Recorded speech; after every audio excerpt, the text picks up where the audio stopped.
Muy buenas tardes a todos. Mi nombre es Carlos Mario Rivadeneira Pinto y junto a Marlon Pachón, Juan Esloban, José Choles, Alfredo Palmesano y Ramiro Martínez les venimos a presentar la Escuela Clásica del Pensamiento Económico. Introducción. A lo largo de esta presentación vamos a explicar acerca de la Escuela Clásica del Pensamiento Económico, que fue un enfoque que inició en 1776 gracias a la obra del economista escocés Adam Smith, La riqueza de las naciones.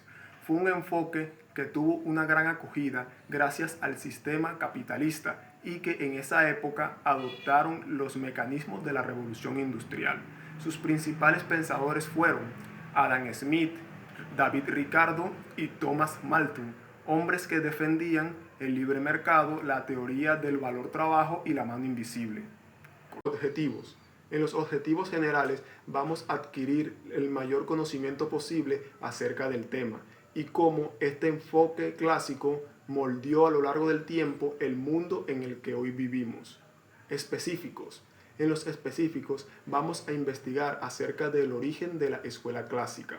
Analizaremos cuáles fueron los principales aportes de sus principales pensadores y vamos a explicar de una manera sencilla la información acerca de la escuela clásica. Muy buenas, cordial saludo. Mi nombre es Alfredo Palmesano y en el día de hoy vengo a hablarles un poco sobre la escuela clásica. La escuela clásica o la economía clásica es una escuela de pensamiento económico que se basaba en la idea de que el libre mercado es la forma natural del funcionamiento de la economía y que ésta producía progreso y una prosperidad íntegra. Esta economía clásica reorientó el pensamiento económico, alejándose del enfoque que se basaba en las preferencias de los gobernantes o en las clases sociales. Los clásicos se enfatizaron los beneficios del libre comercio y desarrollaron un análisis organizado del valor de los bienes y servicios como reflejo de su costo de producción. Los economistas clásicos se oponían a la intervención del gobierno en el mercado a través de controles de precios, cuotas, regulaciones o cualquier otro mecanismo que alterara su normal funcionamiento. Uno de los pensadores que más influyó en esta escuela fue Adam Smith con la publicación de La riqueza de las naciones, que ya más adelante le hablaremos sobre este autor. Otros fueron David Ricardo, Thomas Malthus, John Stuart Mill y otros. Más adelante, mis compañeros le enfatizarán las propuestas que estos pusieron a la escuela clásica del 1776. Bueno, en esta ocasión yo les vengo a hablar sobre las características de la escuela clásica y un poco sobre Frederick Winslow Taylor. La escuela clásica es considerada una de las primeras corrientes modernas de pensamiento económico y administrativo. Se desarrolló entre los siglos XVIII y XIX y buscaba explicar cómo funciona la economía, las empresas y el trabajo dentro de una sociedad. Este proyecto fue muy influyente en sus años porque con el pasar del tiempo las personas se dieron cuenta que sí tenía futuro. Uno de los principales representantes fue Adam Smith, quien sostenía que la economía funcionaba principalmente gracias a dos actores, que en este caso serían los empresarios y los trabajadores asalariados. Según Smith, el Estado no debe intervenir demasiado en la economía, ya que su papel debe centrarse en tres funciones principales, que sería administrar la justicia, defender el país y participar en la economía solo cuando el sector privado no pueda hacerlo.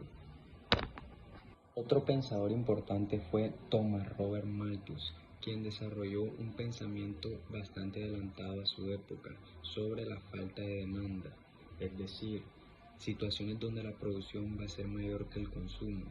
Este planteamiento fue muy influyente para teorías económicas posteriores. Dentro de los aportes administrativos relacionados con esta corriente también se estudió el liderazgo y la autoridad en las organizaciones. Se identificaron tres tipos de autoridad legítima, la cual son la racional, tradicional y carismática. La racional es basada en leyes y reglas formales, la tradicional basada en costumbres y tradiciones, y la carismática basada en la personalidad y el liderazgo del individuo. Un autor muy importante dentro de la administración fue Frederick Winslow Taylor, un ingeniero estadounidense considerado el padre de la administración científica. Su obra más importante fue Los Principios de la Administración Científica, publicada en 1911. Taylor buscaba mejorar la eficiencia en las empresas mediante métodos científicos. Al inicio sus ideas fueron muy mal interpretadas porque algunos empresarios usaron los estudios de tiempo y movimientos para exigir mayor productividad pagando menos a los trabajadores, lo que generó críticas de los sindicatos.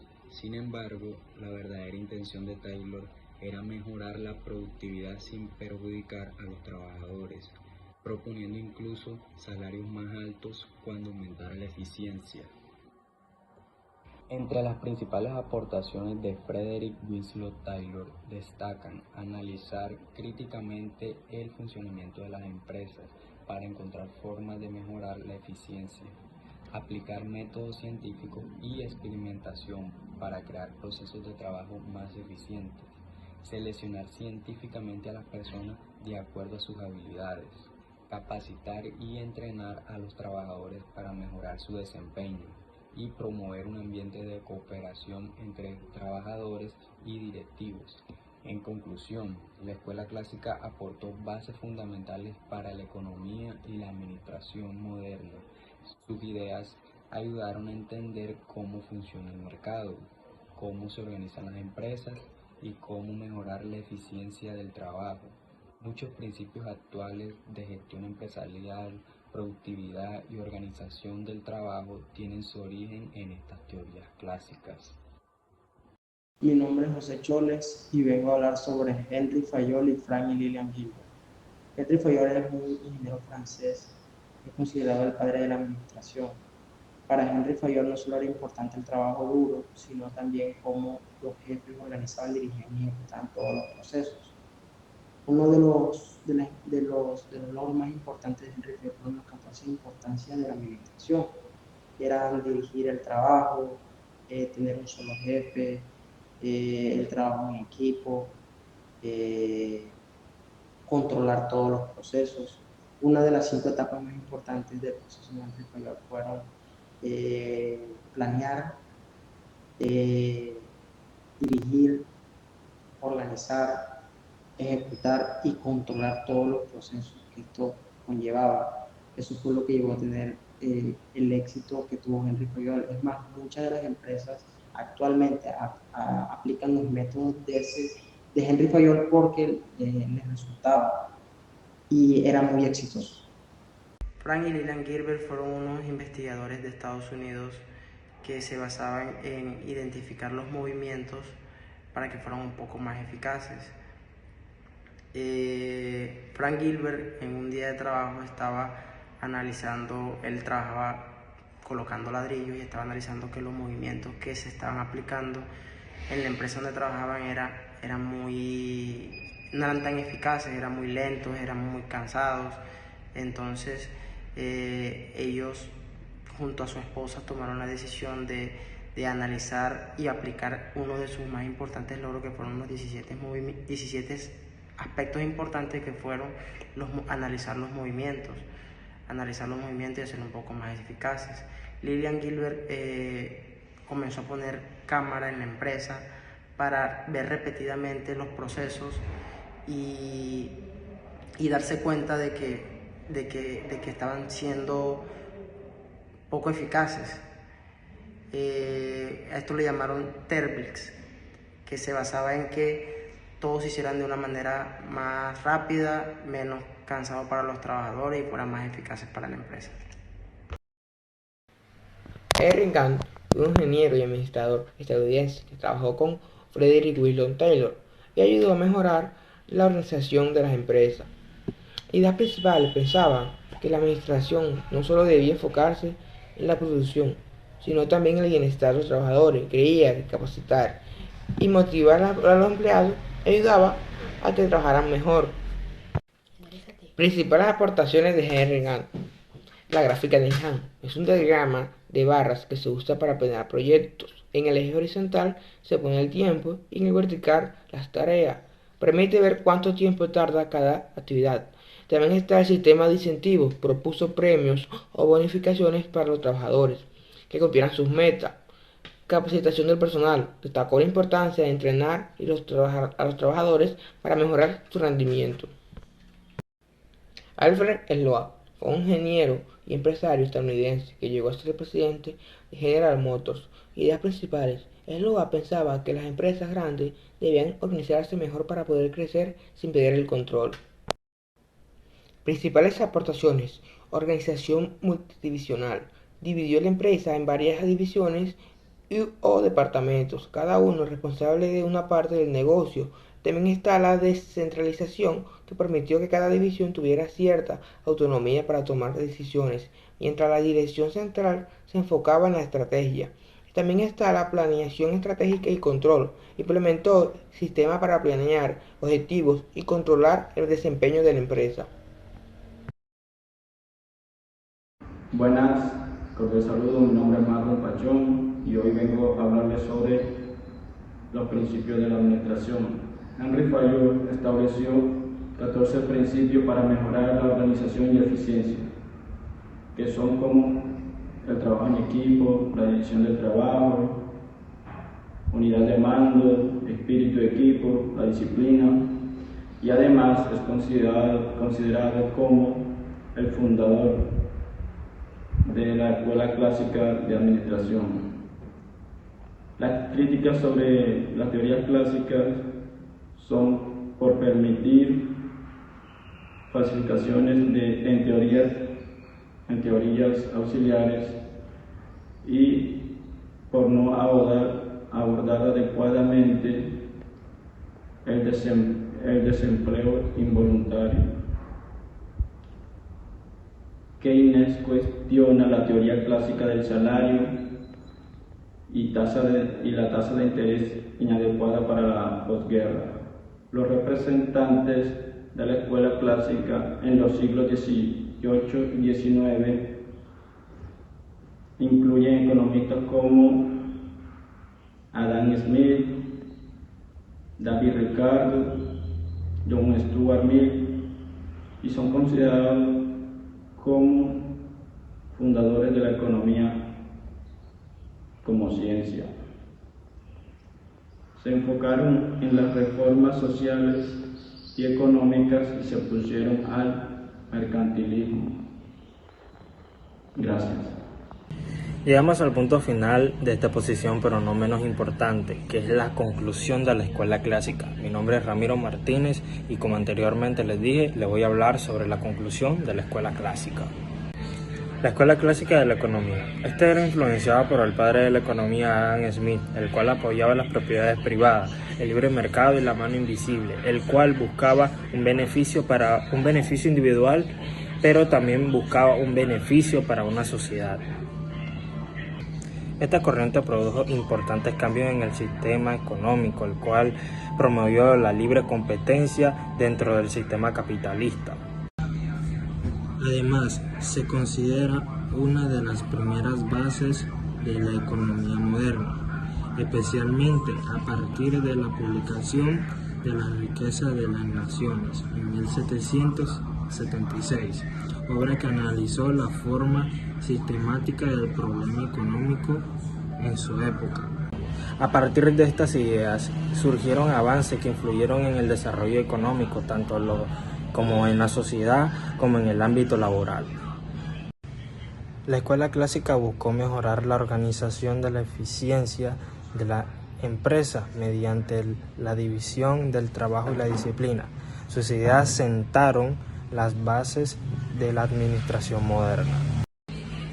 Y bueno, como nos enseña la escuela clásica, la organización es una buena base para alcanzar los buenos resultados. Muchas gracias por su atención. La economía ha evolucionado a lo largo de la historia, influenciada por pensadores que formaron diversos enfoques.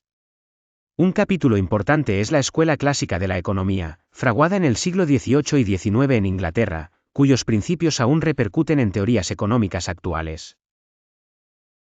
La Escuela Clásica comenzó con los fisiócratas en Francia, pero fue desarrollada por pensadores ingleses como Adam Smith, David Ricardo y John Stuart Mill, quienes se convirtieron en los representantes más influyentes del pensamiento clásico.